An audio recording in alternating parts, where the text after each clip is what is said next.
মহাবিশ্বে আবিষ্কৃত হলো ফুটন্ত সমুদ্রের গ্রহ, আর তাতেই সমাধান হলো হিন্দু পুরাণের সবচেয়ে জটিল রহস্যের। নাসার জেমস ওয়েব টেলিস্কোপ পৃথিবী থেকে 70 আলোকবর্ষ দূরে এমন এক গ্রহের সন্ধান পেয়েছে যা পুরোটাই ঢেকে রয়েছে এক ফুটন্ত জলের সমুদ্র দিয়ে। কিন্তু শুরুতেই আমরা হিন্দু পুরাণের কথা কেন বললাম?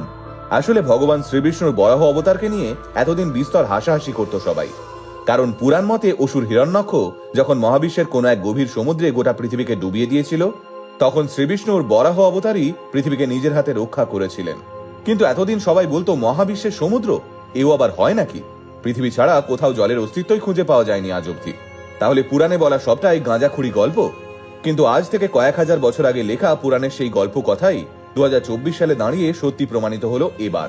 নাসা জানিয়ে দিল মহাবিশ্বে সত্যি সত্যি এমন এক ফুটন্ত জলের গ্রহ রয়েছে যার ব্যাসার্ধ পৃথিবীর ব্যাসার্ধের প্রায় দ্বিগুণ। এবার আপনাদের নিশ্চয়ই পুরাণের সেই কাহিনীটি জানতে ইচ্ছে করছে,